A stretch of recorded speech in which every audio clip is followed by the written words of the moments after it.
नमस्कार, आप सभी का स्वागत है। आप देख रहे हैं इम्पैक्ट भारत टीवी। आज की सबसे बड़ी खबर का विश्लेषण आपके लिए करने वाले हैं। गृह मंत्री अमित शाह ने ऐलान कर दिया है कि CAA लोकसभा चुनाव से पहले लागू कर दिया जाएगा।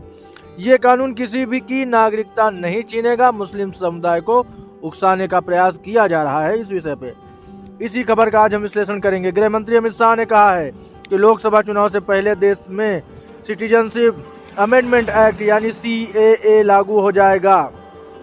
उन्होंने कहा कि CAA देश का एक्ट है, इसे हम यकीनन नोटिफाई करेंगे। इसे चुनाव से पहले नोटिफाई किया जाएगा और चुनाव से पहले इसे लागू भी कर दिया जाएगा।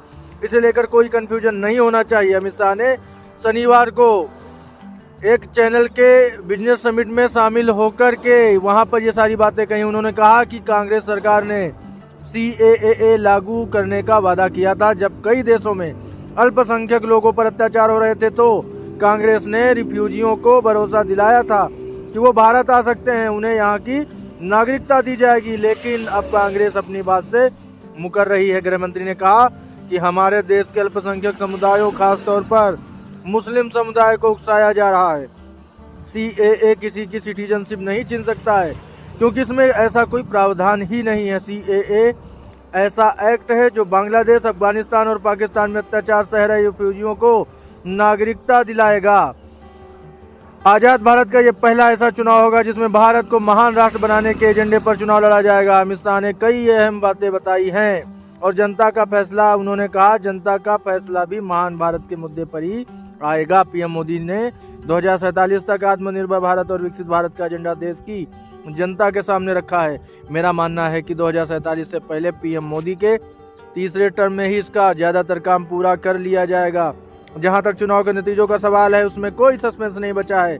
जिनके सामने हमें चुनाव लड़ना है वे भी संसद में अस्वस्थ दिखते हैं।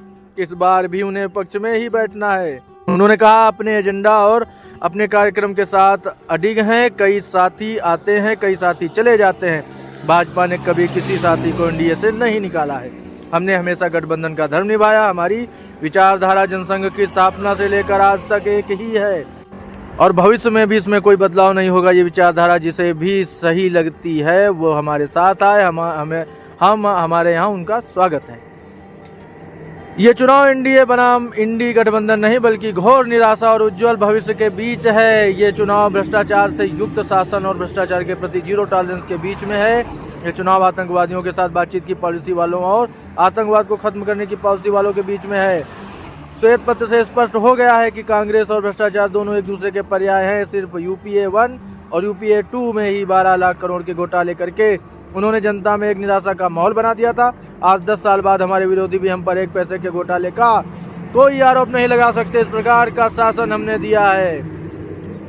मैं देश के सामने साफ करना चाहता हूं कि मोदी जी की जाति गुजरात में 25 जुलाई 1994 को लिस्ट की गई। उस समय गुजरात के मुख्यमंत्री कांग्रेस के ही छबील दास मेहता थे। नरेंद्र मोदी उस समय तक एक भी चुनाव नहीं लड़े थे। राहुल गांधी की पॉलिसी है झूठ बोलो, सार्वजनिक रूप से बोलो और बार बार बोलो। ये बड़े दुर्भाग्य की बात है कि PM मोदी जैसे नेता की जाति पर कोई चर्चा कर रहा है। PM मोदी ने कहा है कि मैं OBC हूँ और OBC एक वर्ग होता है, जाति नहीं। ये शायद राहुल गांधी जी को उनके अध्यापकों ने नहीं सिखाया है। लगभग 500 साल से दुनिया भर में लोग मानते थे कि प्रभु राम का मंदिर बनना चाहिए। जहां उनका जन्म हुआ था बहुत सारे आंदोलन हुए, खूनी लड़ाइयां लड़ी गईं, लेकिन वर्षों तक इस मामले को दबाया गया। कभी तुष्टीकरण की राजनीति के कारण और कभी कानून व्यवस्था का भय दिखाकर दबाया गया। राम मंदिर के पक्ष में फैसला आने के बाद कोई हार जीत का सवाल ही नहीं होता, न ही किसी ने जुलूस निकाला। आज गौरव के साथ भव्य राम मंदिर बन गया है। नरेंद्र मोदी सरकार की पॉलिसी बहुत साफ है, सबके साथ संवाद करना। लेकिन संवाद के बाद भी अगर कोई हथियार लेकर देश में अशांति फैलाता है तो उसके साथ कठोर से कठोर कार्रवाई करना, ये हमारी स्पष्ट नीति है। हमारे समय में यानी 2019 से 24 पूर्वोत्तर में 20 से अधिक शांति समझौते हुए। 1000 से ज्यादा उग्रवादियों ने हथियार डालकर सरेंडर किया है और ये मुख्य धारा में शामिल हो गए हैं। कई सीमा विवाद हमारी सरकार ने सुलझा दिए हैं। पिछले साल दिसंबर में कोलकाता में एक रैली के दौरान भी गृह मंत्री ने कहा था कि CAA को लागू होने से कोई नहीं रोक सकता है। शाह ने घुसपैठ, भ्रष्टाचार, राजनीतिक हिंसा और तुष्टीकरण के मुद्दे पर ममता बनर्जी को घेरा था। उन्होंने लोगों से ममता सरकार को बंगाल से हटाने और 2026 विधानसभा चुनाव में भाजपा को चुनने का आग्रह किया था। वहीं 12 दिन पहले केंद्रीय मंत्री शांतनु ठाकुर ने कहा था कि मैं गारंटी देता हूं कि देश भर में 7 दिनों के अंदर नागरिक संशोधन अधिनियम यानी CAA लागू हो जाएगा। बनगांव से भाजपा के सांसद ठाकुर दक्षिण 24 परगना के काकद्वीप में एक रैली को संबोधित कर रहे थे। 11 दिसंबर 2019 के राज्यसभा में नागरिकता संशोधन विधेयक 2019 CAB के पक्ष में 125 और खिलाफ में केवल 99 वोट पड़े थे। अगले दिन 12 दिसंबर 2019 को इसे राष्ट्रपति की मंजूरी भी मिल गई। देश भर में भारी विरोध के बीच बिल दोनों सदनों से पास होने के बाद कानून की शक्ल ले चुका था। इसे गृह मंत्री अमित शाह ने 9 दिसंबर को लोकसभा में पेश किया था। 1955 के कानून में जो बदलाव किए गए अब उसकी जानकारी देते हैं। 2016 में नागरिकता संशोधन विधेयक 2016 CAA पेश किया गया था। इसमें 1955 के कानून में कुछ बदलाव किया जाना था। ये बदलाव थे भारत के 3 मुस्लिम पड़ोसी देश बांग्लादेश, पाकिस्तान, अफगानिस्तान से आए गैर मुस्लिम शरणार्थियों को नागरिकता देना। 12 अगस्त 2016 को इसे संयुक्त संसदीय कमेटी के पास भेजा गया। कमेटी ने 7 जनवरी 2019 को रिपोर्ट सौंपी थी। लोकसभा में आने से पहले ही यह बिल विवाद में था, लेकिन जब ये कानून बन गया तो उसके बाद इसका विरोध और तेज हो गया। दिल्ली के कई इलाकों में प्रदर्शन हुए। 23 फरवरी 2022 की रात जाफराबाद मेट्रो स्टेशन पर भीड़ के इकट्ठा होने के बाद हिंसा भड़की दंगों में तब्दील हो गई थी।